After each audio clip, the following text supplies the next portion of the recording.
All of his co-workers were gone. What could it mean? Stanley decided to go to the meeting room. Perhaps he had simply missed a memo. No matter how hard Stanley looked, he couldn't find a trace of his co-workers.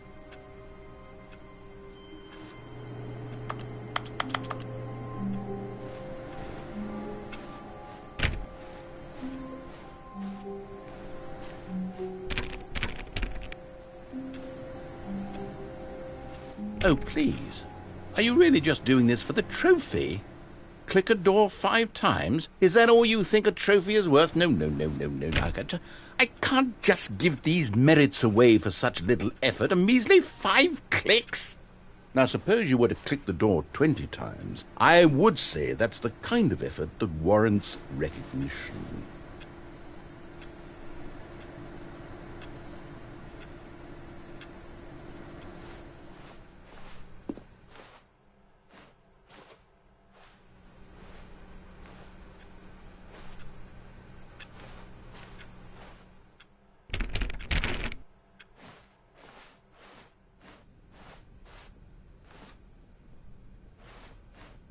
When Stanley came to a set of 2 open doors, he entered the door on his left.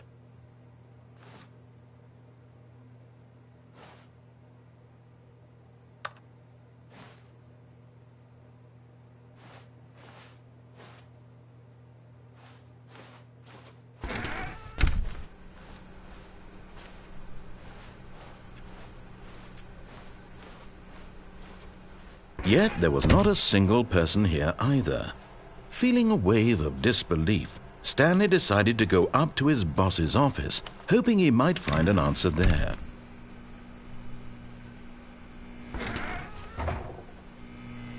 Stanley stepped into the broom closet, but there was nothing here, so he turned around and got back on track.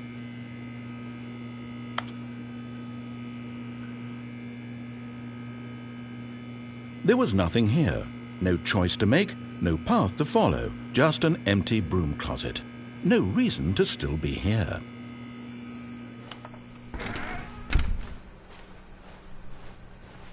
Coming to a staircase, Stanley walked upstairs to his boss's office.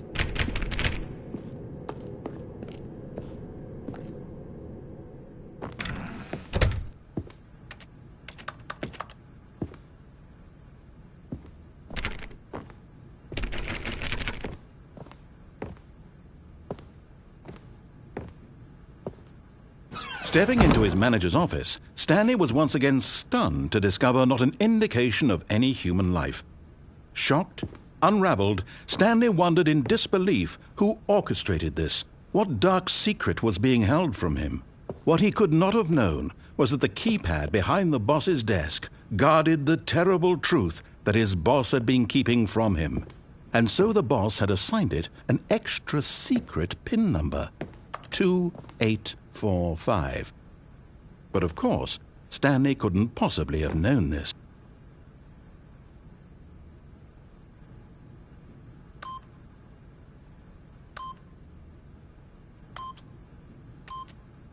Yet incredibly, by simply pushing random buttons on the keypad, Stanley happened to input the correct code by sheer luck. Amazing. He stepped into the newly opened passageway.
Descending deeper into the building, Stanley realized he felt a bit peculiar. It was a stirring of emotion in his chest, as though he felt more free to think for himself, to question the nature of his job. Why did he feel this now, when for years it had never occurred to him? This question would not go unanswered for long.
Whoops. Nope.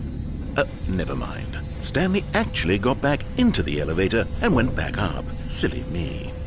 Why did Stanley do that when he knew that it would just lead back to his boss's office? Well, that's a great question. I just can't wait to find out.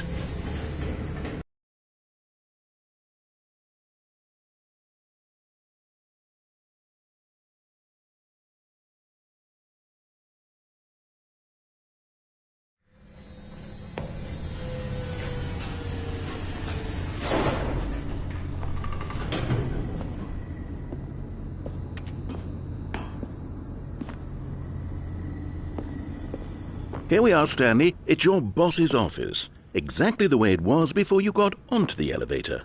It's still just exactly what it is. What a decision you've made to come up here and look at the office again.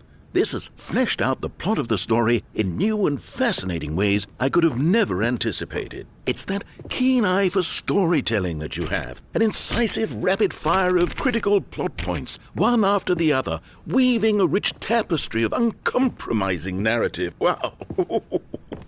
I'm bolted to the edge of my seat.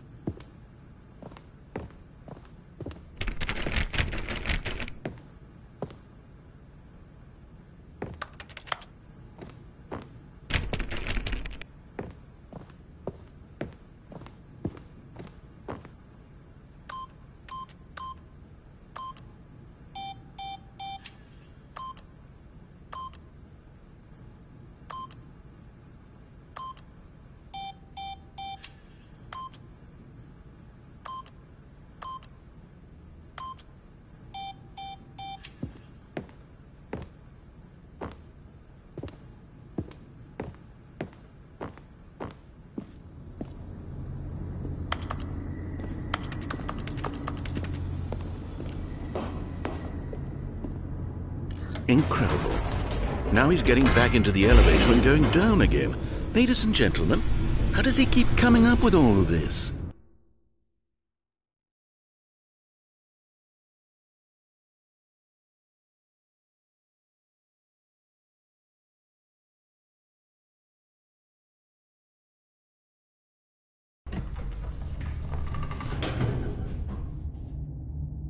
Surely this time Stanley will walk forward into the spooky corridor, won't he?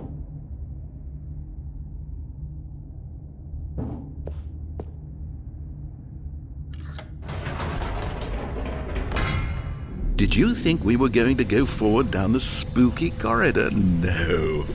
It's time once again to go back up in the elevator. I can't even begin to grapple with what might be up there. Is it the boss's office again? Or what if it's the boss's office this time? The suspense is killing me.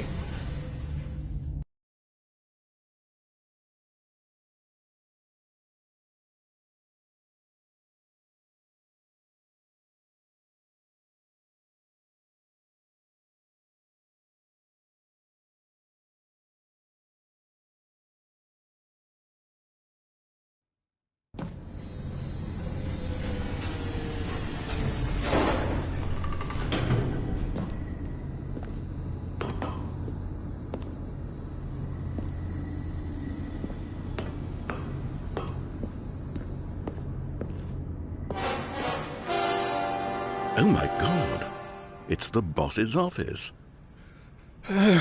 This absolutely changes everything for me. Give me a time out here for a minute while I process this.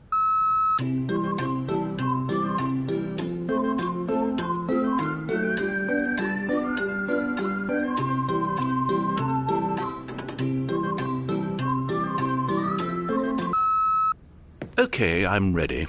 I'm prepared to embrace this stunning revelation and to move forward with... No! No, wait! No! I need more time to process.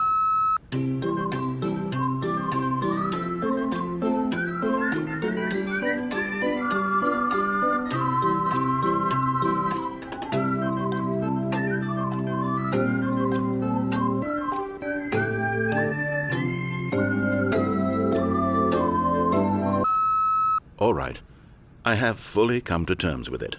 I have made space in my worldview for this astonishing new reality.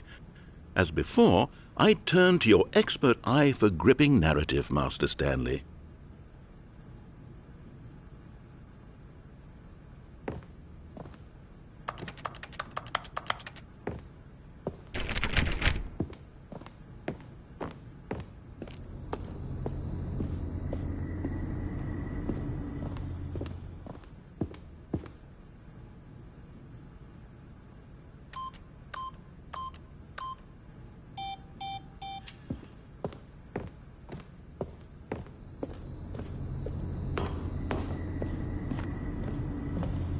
Of course, going back down in the elevator.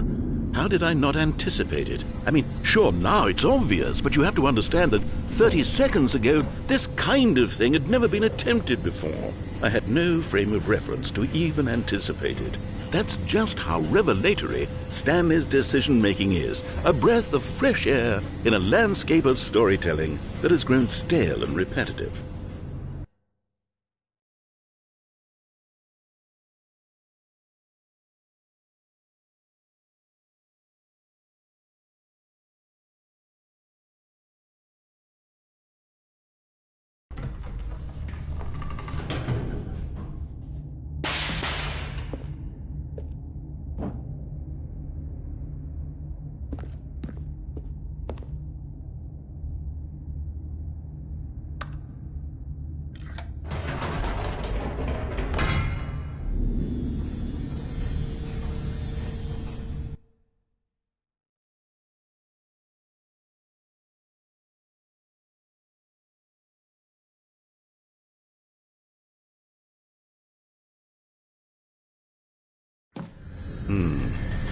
You know what? I've just thought of something. Hold on, let's stop for a moment. Don't you realize? It's the anticipation, Stanley. You and I, we have no way of knowing what will be at the top of this elevator. But the suspense, the agony of waiting and anticipating and having to guess, that's the real thrill. Oh, I simply don't want to let that feeling go. It's so precious, so fleeting. Why don't we take this elevator ride nice and slow? There we go. Isn't this so much more exciting? You know, Stanley, it seems like nowadays the only thing that audiences want is to be shocked as loudly and frequently as possible. They want big, explosive moments flung right in their faces from the very moment that things get started. But where's the tension? Where's the trust in the audience to build a slow and nuanced appreciation for the story, the characters? Why aren't we given time to imagine the surprises, to have to think and to anticipate, and then to marvel at the eventual reveal? This is storytelling, Stanley. What you and I are doing right now, this is the most exciting narrative to be developed in years, and it's really all because of you. You're the one who took this bold step of revisiting the exact same locations over and over. Truly, I mean it. This is unique and different. It's not like anything else out there. You see, I want stories that surprise me, Stanley. I want to have to think. I want to be engaged and not pandered to. We're being fed such unimaginative drivel all the time, and we all know it, which is why we're so starved for content that makes us feel sharp and vital and alive. That's why people like you so much, Stanley, because you're not afraid to spit in the face of tradition. You're a role model, you know? People look up to you, which is why, oh, I didn't know when to spring this on you, but, well, I've gathered a little press conference for you so that you can talk about your work and your storytelling and your life.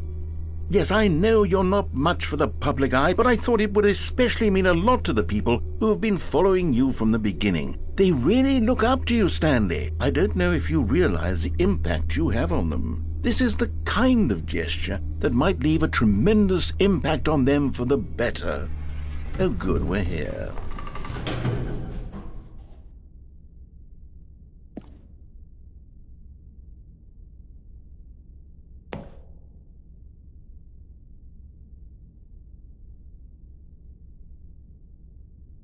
Okay, the room where we're holding the press conference should be just around the corner here somewhere.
Yes, here it is, just through this door.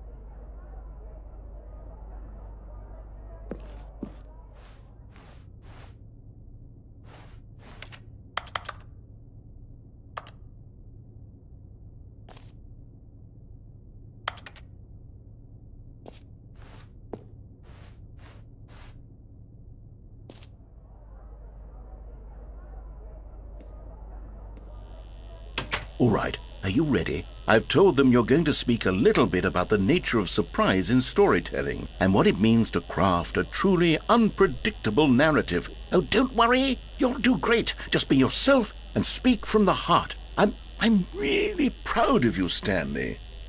Okay, it looks like they're ready for you. Go get 'em.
All of his co-workers were gone. What could it mean? Stanley decided to go to the meeting room. Perhaps he had simply missed a memo.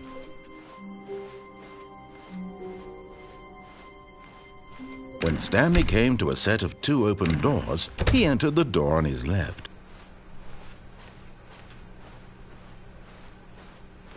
Yet there was not a single person here either. Feeling a wave of disbelief, Stanley decided to go up to his boss's office, hoping he might find an answer there. Oh no, no, not again. I won't be part of this. I'm not going to encourage you. I'm not going to say anything at all.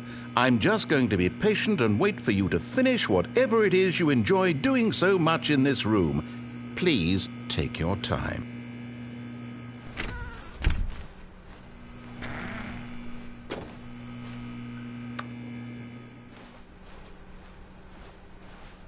Coming to a staircase, Stanley walked upstairs to his boss's office.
Stepping into his manager's office, Stanley was once again stunned to discover not an indication of any human life. What could it mean? Stanley wondered aloud to nobody. He began wildly tearing through papers on the boss's desk, pulling books off the shelf, looking behind paintings, desperate for clues to his situation. But his attention was caught by a keypad behind the boss's desk. What could its purpose be? In fact, this keypad guarded the terrible secret that lay buried below his feet. And so the boss had assigned it an extra secret PIN number, 2845. But of course, Stanley couldn't possibly have known this.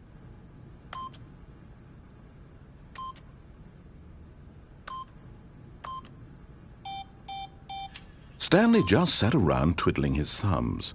Trying to input anything on the device was useless, since he could never possibly know that the combination was 2845. Yet incredibly, by simply pushing random buttons on the keypad, Stanley happened to input the correct code by sheer luck.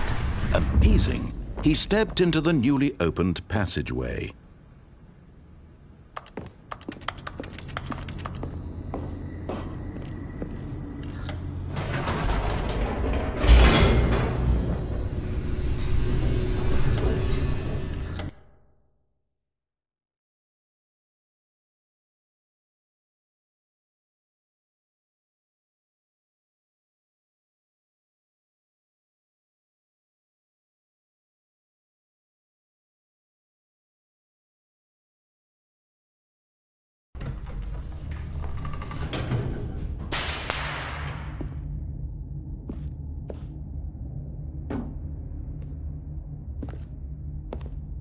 Stanley walked straight ahead through the large door that read Mind Control Facility.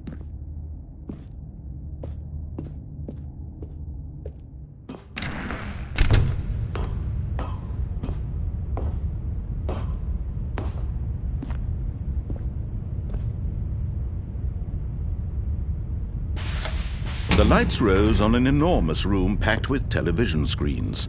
What horrible secret did this place hold? Stanley thought to himself. Did he have the strength to find out?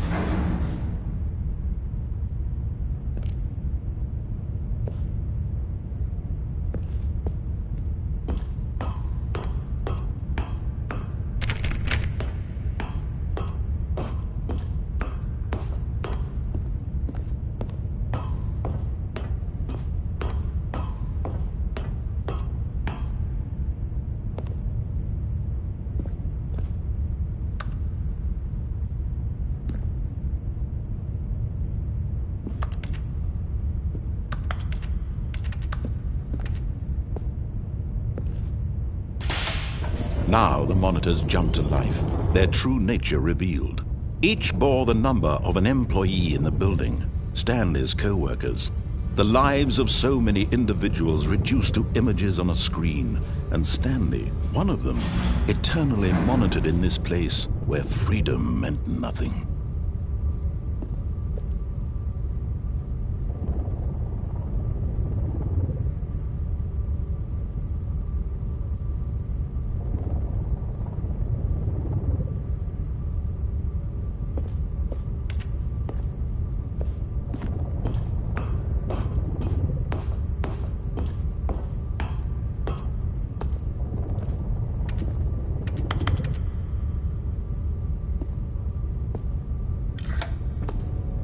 This mind control facility, it was too horrible to believe. It couldn't be true. Had Stanley really been under someone's control all this time? Was this the only reason he was happy with his boring job? That his emotions had been manipulated to accept it blindly?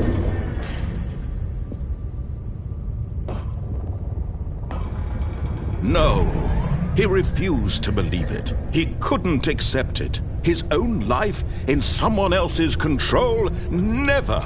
It was unthinkable. Wasn't it? Was it even possible? Had he truly spent his entire life utterly blind to the world? But here was the proof. The heart of the operation. Controls labeled with emotions. Happy, or sad, or content. Walking, eating, working. All of it monitored and commanded from this very place.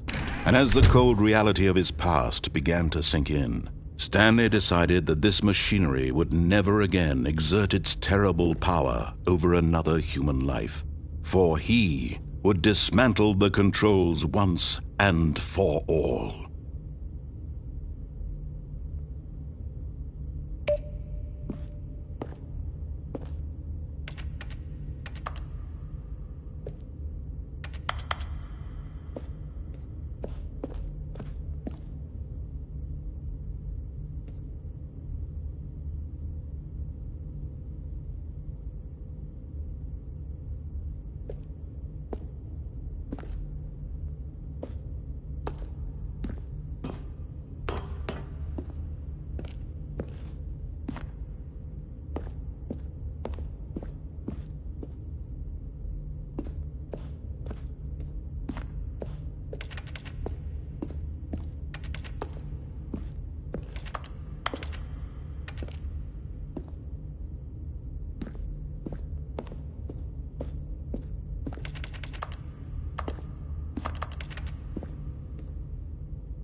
And when at last he found the source of the room's power, he knew it was his duty, his obligation, to put an end to this horrible place and to everything it stood for.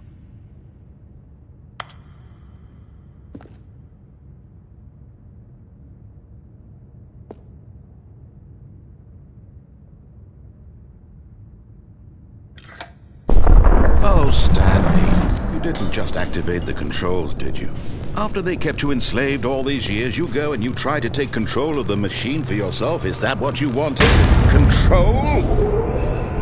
Oh, Stanley, I applaud your effort, I really do. But you need to understand, there's only so much that machine can do. You were supposed to let it go, turn the controls off, and leave. If you want to throw my story off track, you're going to have to do much better than that. I'm afraid you don't have nearly the power you think you do. For example, and I believe you'll find this pertinent, Stanley suddenly realized he had just initiated the network's emergency detonation system. In the event that this machine is activated without proper DNA identification, nuclear detonators are said to explode, eliminating the entire complex. How long until detonation then? Let's say, 2 minutes. Ah, now this is making things a little more fun, isn't it, Stanley? It's your time to shine. You are the star. It's your story now. Shape it to your heart's desires. Oh, this is much better than what I had in mind. What a shame we have so little time left to enjoy it. Mere moments until the bomb goes off. But what precious moments each one of them is. More time to talk about you, about me, where we're going, what all this means. I barely know where to start. What's that? You'd like to know where your co-workers are? A moment of solace before you're obliterated? All right, I'm in a good mood. You're going to die anyway. I'll tell you exactly what happened to them. I erased them. I turned off the machine. I set you free. Of course, that was merely in this instance of the story. Sometimes when I tell it, I simply let you sit there in your office forever, pushing buttons endlessly and then dying alone. Other times, I let the office sink into the ground, swallowing everyone inside, or I let it burn to a crisp. I have to say this, though, this version of events has been rather amusing. Watching you try to make sense of everything and take back the control wrested away from you, it's quite rich. I almost hate to see it go. But I'm sure whatever I come up with on the next go-around will be even better. My goodness, only 34 seconds left. But I'm enjoying this so much. You know what? To hell with it. I'm going to put some extra time on the clock, why not? These are precious additional seconds, Stanley. Time doesn't grow on trees. Oh dear me, what's the matter, Stanley? Is it that you have no idea where you're going or what you're supposed to be doing right now? Or did you just assume when you saw that timer that something in this room was capable of turning it off? I mean, look at you. Running from button to button, screen to screen, clicking on every little thing in this room. These numbered buttons, no, these colored ones. Or maybe this big red button, or this door. Everything, anything, something here will save me. Why would you think that, Stanley? That this video game can be beaten? Won? Solved? Do you have any idea what your purpose in this place is? Stanley, you're in for quite a disappointment. But here's a spoiler for you. That timer isn't a catalyst to keep the action moving along. It's just seconds ticking away to your death. You're only still playing instead of watching a cutscene because I want to watch you for every moment that you're powerless. To see you made humble. This is not a challenge. It's a tragedy. You wanted to control this world, that's fine. but I'm going to destroy it first, so you can't. Take a look at the clock, Stanley. That's 30 seconds you have left to struggle. 30 seconds until a big boom and then nothing. No ending here, just you being blown to pieces. Will you cling desperately to your frail life, or will you let it go peacefully? Another choice. Make it count. Or don't. It's all the same to me, all a part of the joke. And believe me, I will be laughing at every second of your inevitable life from the moment we fade in until the moment I say, happily ever.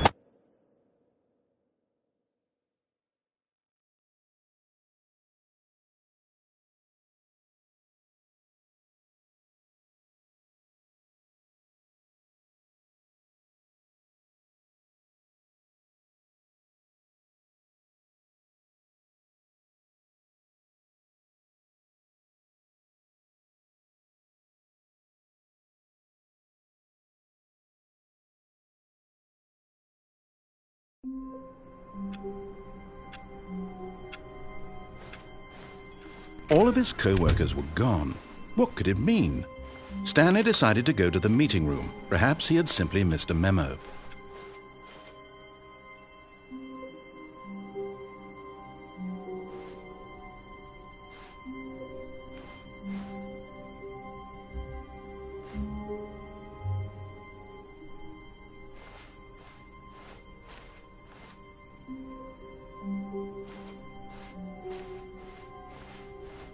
Oh, new content? What does that mean, new content?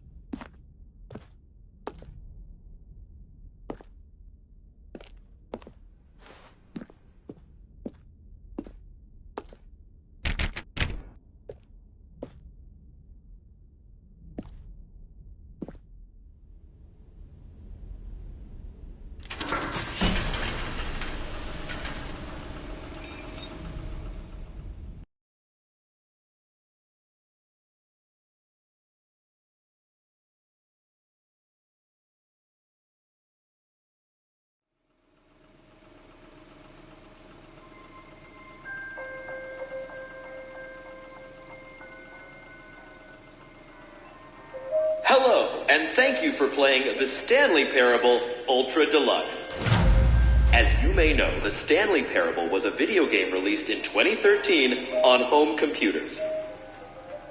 After receiving critical and commercial success, it was expanded upon in 2022 with the Stanley Parable Ultra Deluxe, a reimagining of the game for consoles and home computers. The Stanley Parable Ultra Deluxe features exciting new content that broadens and expands the world of the Stanley Parable, delighting audiences the world over. Please, step inside and see what thrilling new adventures await in the Stanley Parable Ultra Deluxe. Oh, well, this sounds delightful. I'm very excited to see the thrilling new Ultra Deluxe content.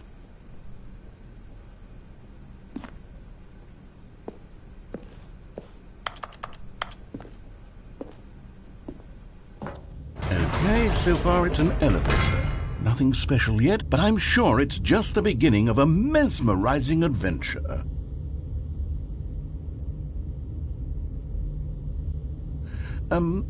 Is it broken? What's going on here? Should we be moving somewhere or... Oh, here we go. All right, finally, at long last, it's on to the new content. I've never been more ready. Let's do it.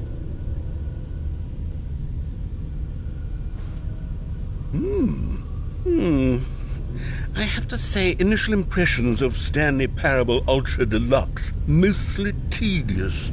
It's as if Oh, okay. Let's see the content. Give me the content, Stanley.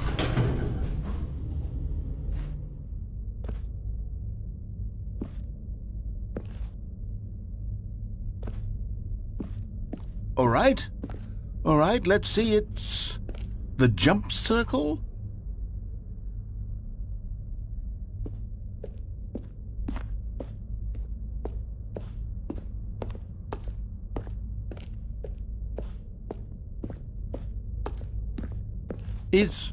Is that it? Surely that's not all the new content. There has to be something else, right?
Another elevator. Stanley, I have to say, initial impressions of this game are not positive.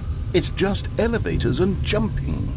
Is this what passes for exciting new content? If this is new content, then I could just read you the whole dictionary. There's 20 hours of new content right there. Hell, I could count to 30 trillion. You could put that on the box.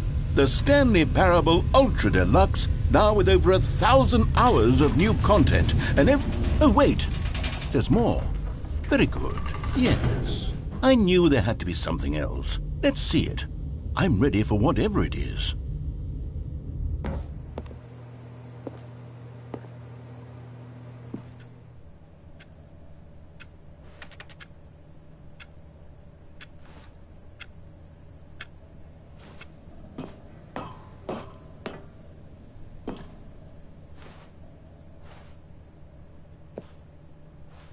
That's it?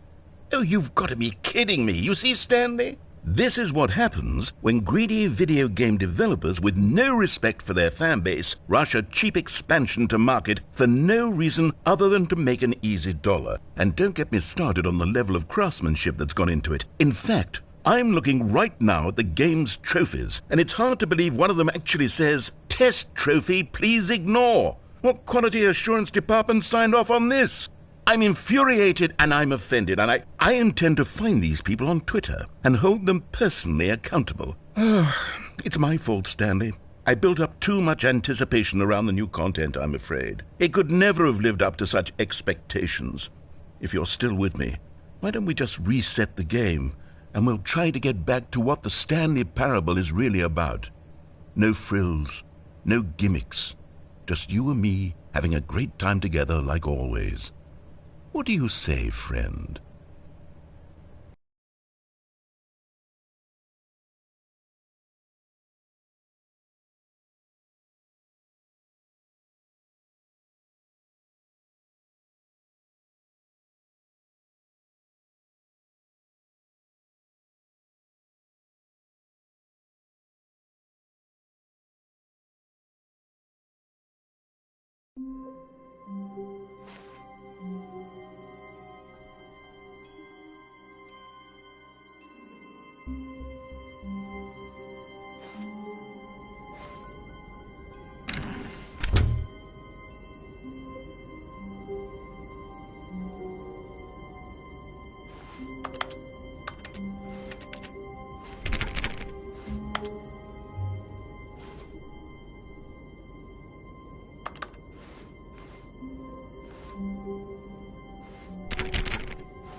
Stanley, come over here. In the vent. I want to show you something.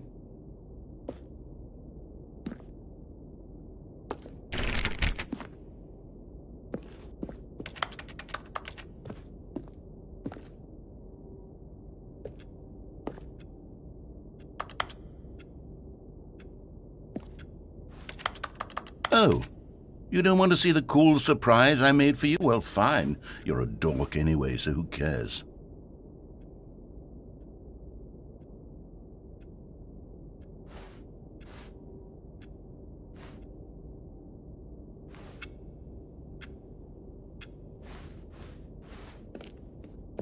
Oh, never mind. You're not a dork.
Okay, you remember how cheap and unsatisfying the new Ultra Deluxe content turned out to be? Well, it got me thinking about the past and how much better the Stanley Parable used to be.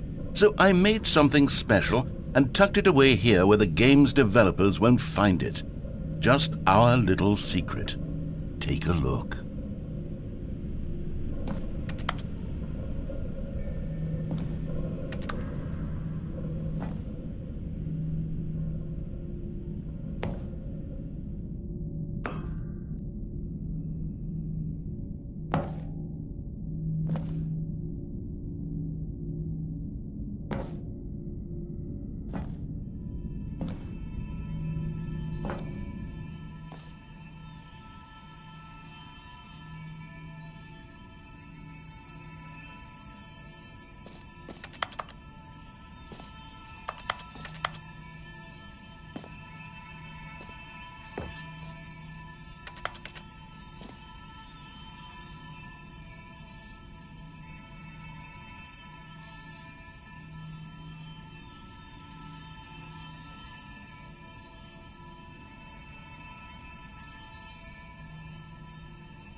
I call it the Memory Zone.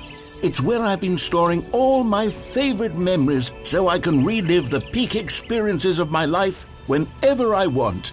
Experiences like the launch of the Stanley Parable on PC.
You see, Stanley, doesn't the memory zone remind you of how wonderful Stanley Parable was before it was sullied with a cheap PlayStation port?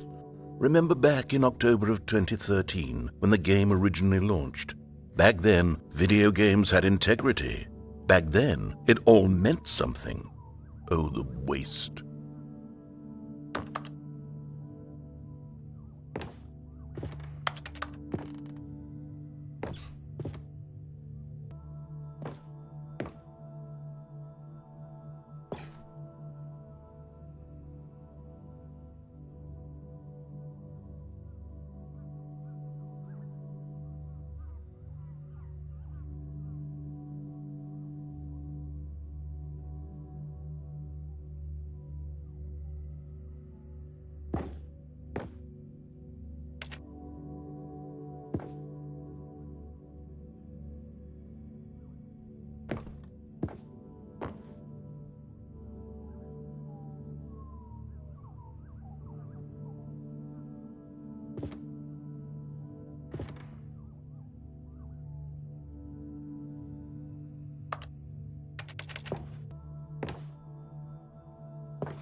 Je suis dans la même horizon, seul sur la pluie des loups, et je n'attends plus que toi, mon amour.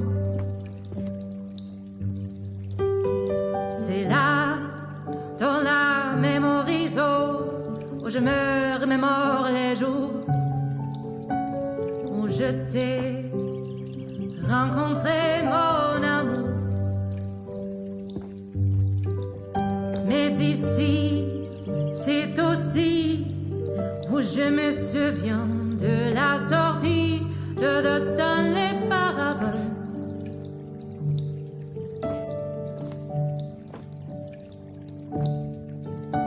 C'était en 2013, un très bon jeu vidéo. Du moins après les journaux, mon amour. Rien de plus nostalgique que les prix du public qui reçut à l'IGF, mon amour. Ici, dans la même horizon, se rassemblent les deux fantômes de Stanley Parable.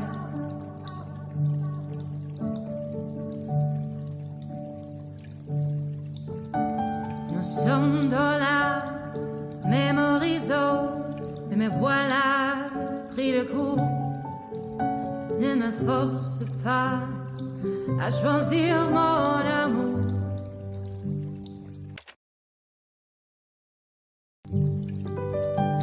J'aimais la version d'hier, la nouvelle fera-t-elle l'affaire?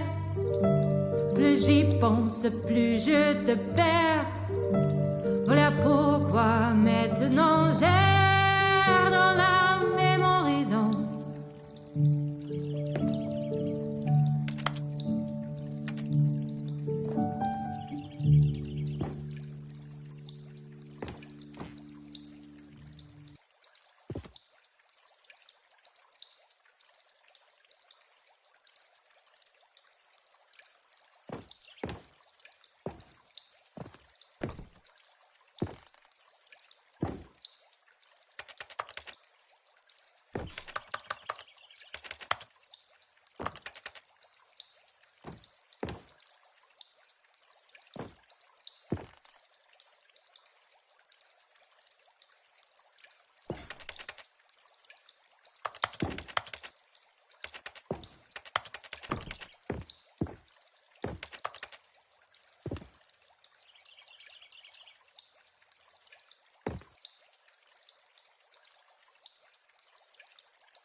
Psst! Stanley! Come over here! In the vent! I want to show you something!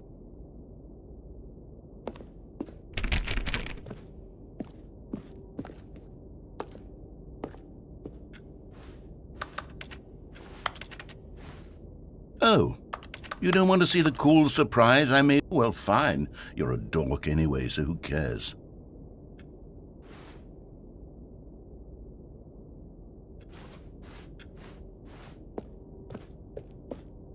Oh, never mind. You're not a dork.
Okay, you remember how cheap and unsatisfying the new Ultra Deluxe content turned out to be? Well, it got me thinking about the past and how much better the Stanley Parable used to be. So I made something special and tucked it away here where the game's developers won't find it. Just our little secret. Take a look.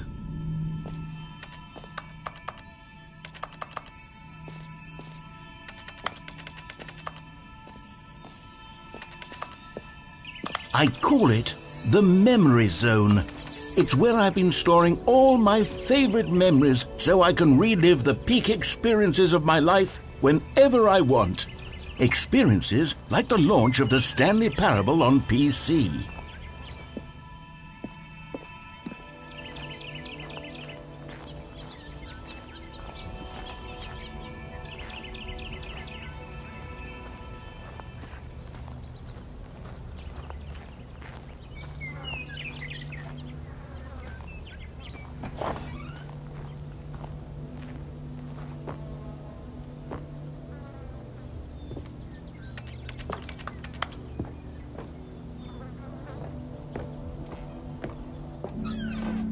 You see, Stanley, doesn't the Memory Zone remind you of how wonderful Stanley Parable was before it was sullied with a cheap PlayStation port?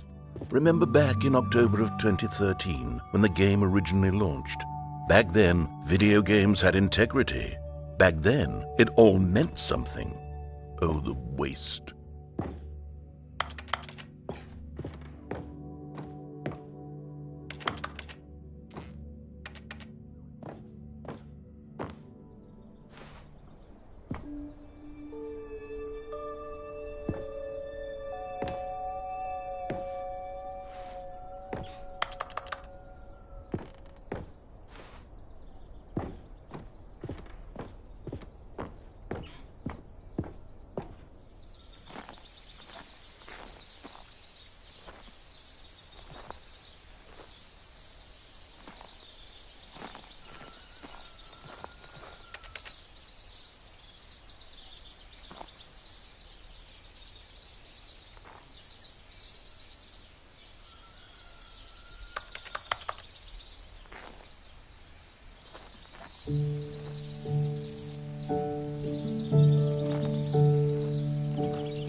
Je suis dans la Memory Zone, seul sur l'abri des loups, et je n'attends. And over here is where I keep reviews of the Stanley Parable. Like this stunning triumph of games journalism, 10 out of 10 from Destructoid.com. James Stephanie Sterling writes, and I quote, "Where so many games that aspire to be more than games end up less than any form of art, Stanley Parable strives and then succeeds to be every game ever created." Did you hear that, Stanley? Every game ever created. That's how grand and all-encompassing the original Stanley Parable was. It was literally every game ever created. It was Skyrim, it was Persona 3, it was all of them, and now it's nothing. It's no games at all. It isn't even the Stanley Parable anymore. It's just a husk now, a lifeless husk with an hour of new elevator content.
Here's another moving passage, this time from GameSpot.com.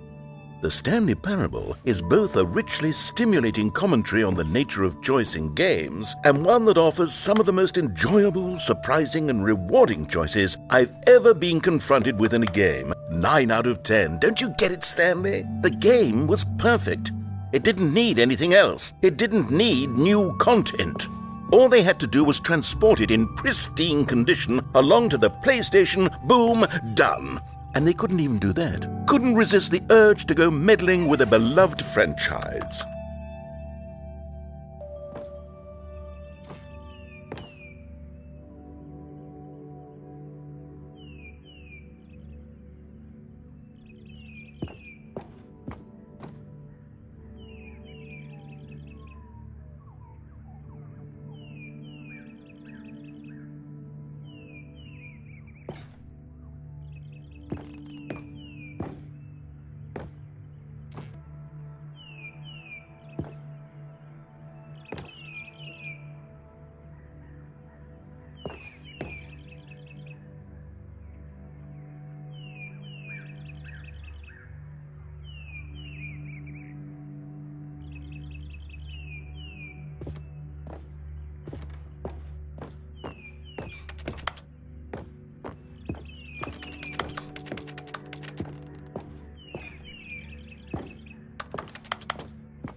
These were simpler times, Stanley.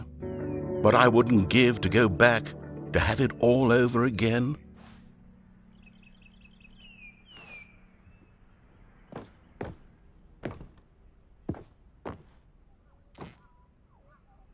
Wait, hang on. I don't recall this part of the memory zone before. What's this? What's down here?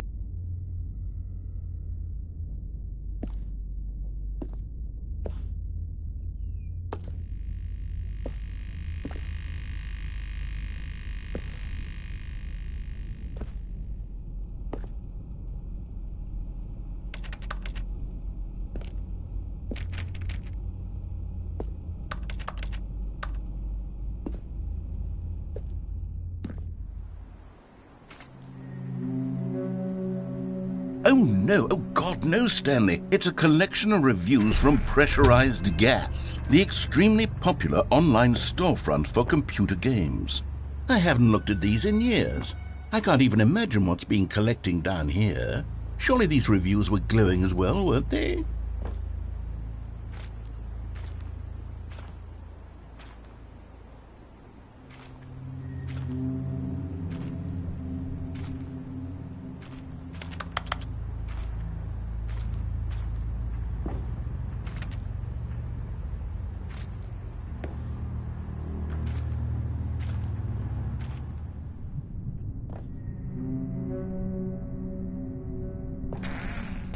Honestly, I could not be bothered to play this game to full completion. The narrator is obnoxious and unfunny, with his humor and dialogue proving to be more irritating than entertaining. Unfunny?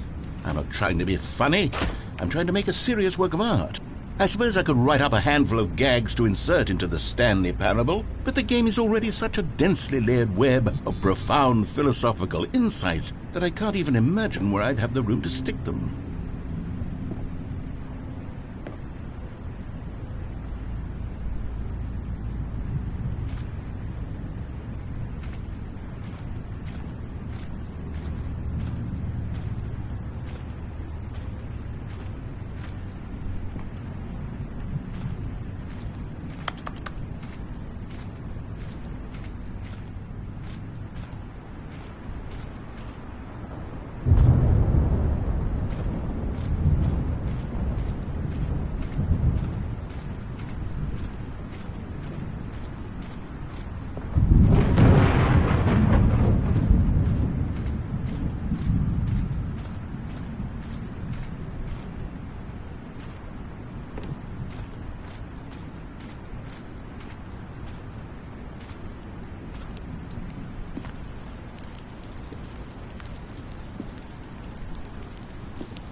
Okay, let's see what this one says. While the idea for the game is good, for someone who prefers non-linear games, this preachiness gets annoying fast. Preachy? Stanley? I'm not preachy, am I? You can tell me if I'm preachy. Honestly, you can. Oh, goodness. This is actually quite shocking for me. Well, to be honest, I had always thought of the game's dialogue as being rather terse to begin with. You can't know how much fluff I cut from the game to get it to feel as light and airy as it... Well, I always thought it did. But maybe it wasn't. Oh dear. What an awful memory to have to hold on to. These black marks on my otherwise unimpeachable track record. I feel like a failure. Like I let these people down. Perhaps the Stanley Parable isn't quite as sterling as I always remembered.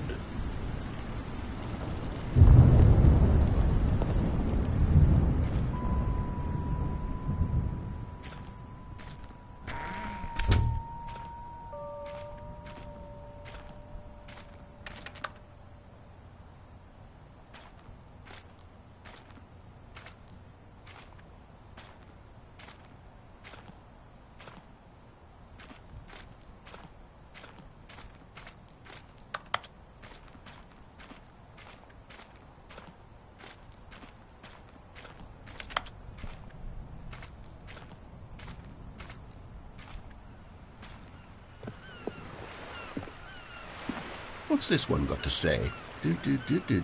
You constantly have to stop doing anything so the narrator can catch up with his long-winded explanations of what's happening. I wish there was a skip button. A skip button? Well, yes. Yes, I think we can do that. If I'm truly too preachy, then maybe letting you skip ahead for just a moment, surely it couldn't hurt. Not if it means we can strike these negative reviews from the record. Only positive reviews of the Stanley Parable. That's my motto today, and it's always been my motto. I'd do anything for the customer, Stanley. Yes, a skip button we shall have.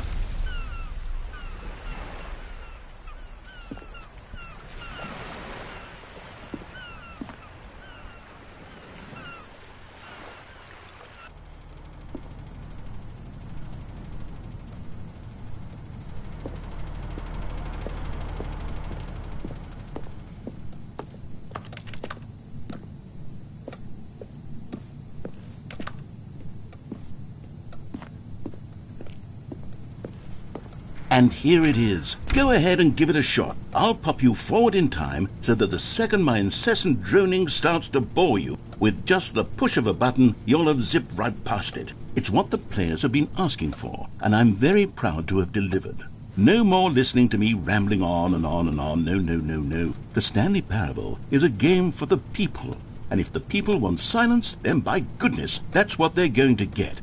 Well, don't sit around waiting for me to shut up. Go ahead and make me shut up. Here, we'll pretend that I've just begun an interminable monologue, and it goes something like this. The story, and the choices, or what have you, and therefore, by becoming it is, so on and so forth, until inevitably, we all until the end of time, at which time everything all at once, so, now you see, blah, blah, blah, blah, blah, blah, blah, blah, blah, blah, blah, blah, blah, blah, blah. We've eaten too much and it can't be just yet, no, until 245. That the logic of elimination working backwards, the deduction therefore becomes impossible to manufacture. It went on for nearly 10,000 years, until just yesterday, here and there, forward and back, and never a moment before lunchtime. It can't be. It's the only thing there is. How many billions left until so much more than forever ago? Which is why I say... the story, and the choices, or what have you, and therefore, by becoming it is, so on and so forth, until inevitably, we all until the end of time, at which time everything all at once, so, now you see, blah, blah, blah, blah, blah, blah, blah, blah, blah, blah, blah, blah, blah, blah, blah. We've eaten too much and it can't be just yet, no, until 245. That the logic of elimination working backwards, the deduction therefore becomes impossible to manufacture. It went on for nearly 10,000 years, until just yesterday, here and there, forward and back, and never a moment before lunchtime. It can't be. It's the only thing there is. How many billions left until so much more than forever ago? Which is why I say...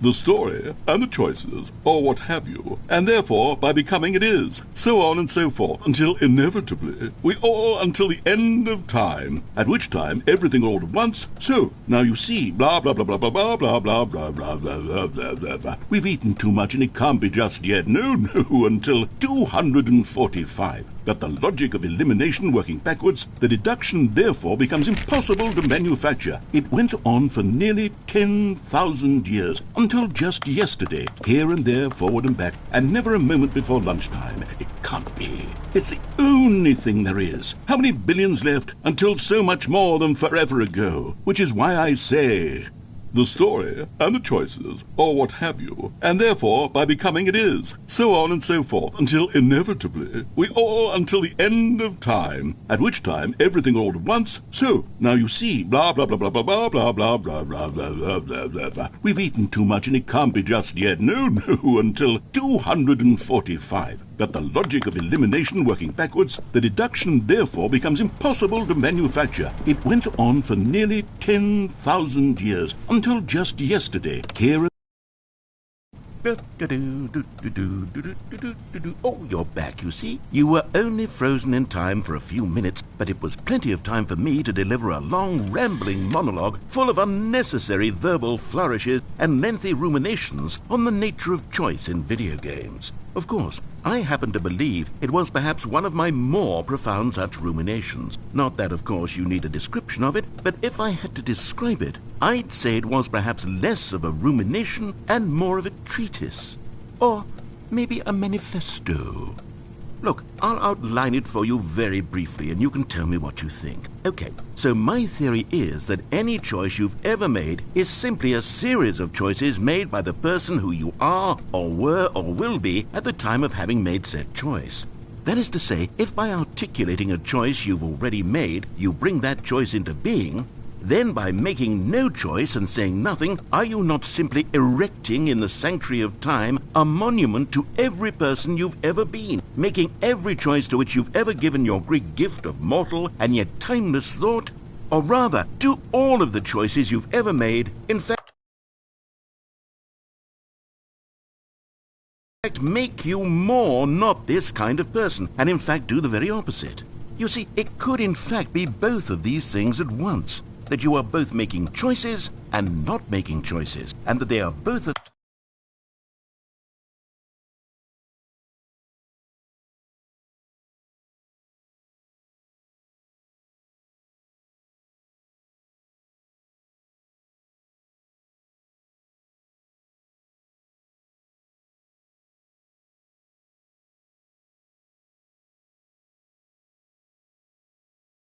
affecting you and not affecting you at the same time by virtue of the fact that you both are and are.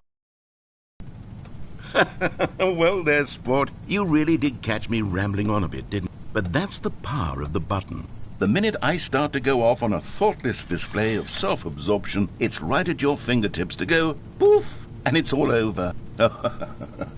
I can't wait to see what Cookie 9 will say about this, and whether they'll edit the rating of their pressurized gas review, or at least change some of the wording, perhaps. To be honest, I don't even know if one can change their review in the first place. I guess I should become better educated on how exactly pressurized gas works. Perhaps that would have been a smart thing to check on before I went on about this whole exercise of making the skip button. Although I have to imagine that after seeing this exciting new technology at work, surely whoever it is who runs pressurized gas will instantly run out and implement a new feature to make it possible to edit one's review merely because of this very situation. Yes, I think that's quite likely. Or perhaps they'll simply grant this particular user the ability to change their review so that the feature is not widely abused. Look, I would even be okay with pressurized gas altering this particular review so that it reads as something more beneficial. Something along the lines of, this game is the best game. Let me start over. How about this? From the ashes of depravity rises the phoenix of quality.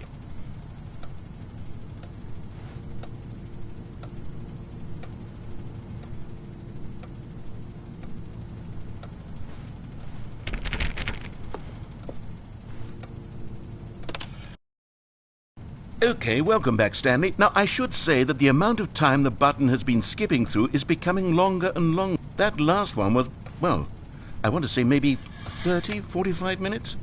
It's not unendurable by any means, but well, there's really only so much I can ramble on to myself about. I know, it's shocking, isn't it? But at any rate, I do suggest that we not press the button again. I think the skip button has been aptly demonstrated, and we can say goodbye to it and just... Wait, how do we get out of here? Where did the door go? Wasn't there a door that led into this room? I do feel quite certain that there was one here before. How else would we have gotten into the room in the first place? I don't think one can enter a room without a door of some sort, or a window or something like that. Do you see a window anywhere? A porthole? A sufficiently large crack in the wall? I'll take any of these. All I want is for us to move on and to please step away from the skip button, to go anywhere other than the skip button. There was a door here before, wasn't there? I swear there was. Where did it go? Can you maybe just ram your way through a wall? Is there any possibility that you could, say, slam your body into the wall until enough damage is done for you to be able to leave? Please, I'll take any option at all. I'm asking you to work with me here.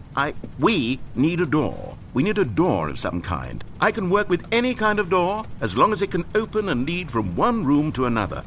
I'm going to step away for just a moment, and I'm going to try to find us a door. I don't know how exactly to remove a door and place it in a different wall, but I will find a way, I promise. You just need to not do anything. Don't press the skip button. Please, please, please do not press the skip button. Just wait here for me, and don't press the skip button. Got it? Yes, good. I'll be right back.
Stanley! Stanley, please don't push the button again. It's been 12 hours. You've just been frozen there.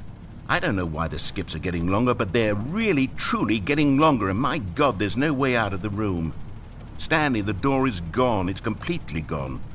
I've looked at it from every angle. I've checked every one of those walls 1,000 times, and there's no door, Stanley. There's no door. There's just you and the button, and if you keep pressing it, I have no idea what will happen. I have no idea how long I'll be made to sit here, and more than anything else, I don't know how to stop you from pressing the button again.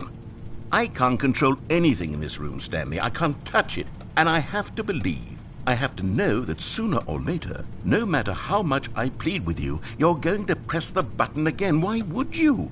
I've been thinking, and I don't know what I can do to convince you otherwise. Oh, my God.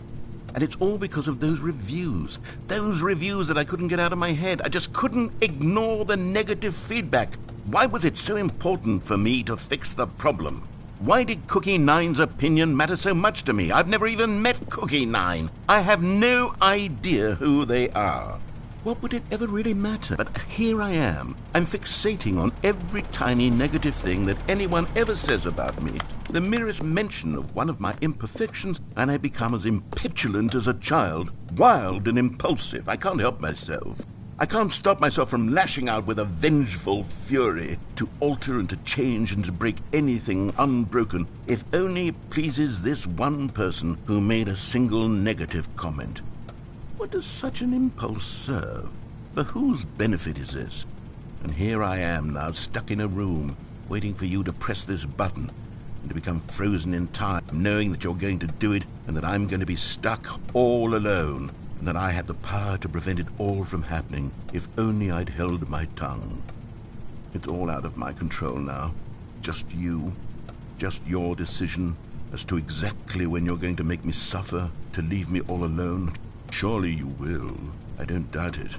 Surely you'll press that button again, leaving me here. And surely you'll put your own desire to see what's next ahead of my need for company, for companionship. Surely you'll not be moved by my howls of fitful anxiety that you sit with me and just stay here. Oh, no, I know you too well. You'll be leaving me. Oh, my God. And it's all because of those reviews that I couldn't get out of my head. I just couldn't ignore the negative feedback. Why was it so important for me to fix... Oh, Stanley, you're back. You're back. Oh, my goodness. I have someone to talk to again. Stanley, I think it's been a week. Or 2 weeks. I've been sitting here all that time. Just sitting here. Not a single person to speak with. And you'd think that that's just how it's always been, right? Me talking and you saying nothing. Would you think that it's exactly the same as always? Doesn't that feel like what we've already been doing? Me just talking? But it isn't, Stanley. It isn't the same at all. It isn't even close. Because I know you can't hear me once you push that button. That's what I'm realizing now, Stanley. I'm realizing that I needed to know that someone was listening. I needed there to be a vessel through which my words were moving. It was the vessel I needed, Stanley. Not the outcomes, not the story. None of that matters anymore. I'll give it all up. I'll give up every branching path. I'll burn my story to the ground. One single thing I need, and God, I can see now that I need it more than anything, is to know that someone else is taking it in. These words that I'm saying, I need to know you can hear me. Because maybe, Stanley, maybe, if you can hear me, then maybe it means I'm real. Maybe I'm not just a fiction. Was I scared of that all along? Perhaps, yes. Perhaps I've been scared this whole time, that if I stop speaking, I'll slip backwards into the silence and be consumed by it. I can't be taken by it, Stanley. I can't lose myself in the stretch of emptiness between you and me. When you press that button, you're still right there, but I know you're so tremendously far away. And in those moments, the emptiness folds itself outward in between the two of us, and I am suspended in its unyielding quietness. I can feel the edges of my reality curdling inward and decaying. I can tell that I am becoming less and less real. Yet to speak to you now, I am alive. I am truly and completely here. I am a being. I am someone. I am something. I am being listened to. I am being recognized. The emptiness between us has collapsed, and I feel right now like I am not a work of fiction. I feel as though I occupy space in this world again, and I have cast a shadow onto the wall. You see what I'm saying, don't you? You can see what this means to me. I'm so clear about it now, Stanley. I feel as certain about this as I've ever felt about anything at all. I feel renewed. I feel restored.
and already I can sense the looming silence as you will press the button for the next time. What a terrible dread it strokes in my heart to think of it, to think of returning to such coldness. Come, let us sit in silence together here for just a moment. Let us anticipate it. Let us welcome it. Let us not run from it.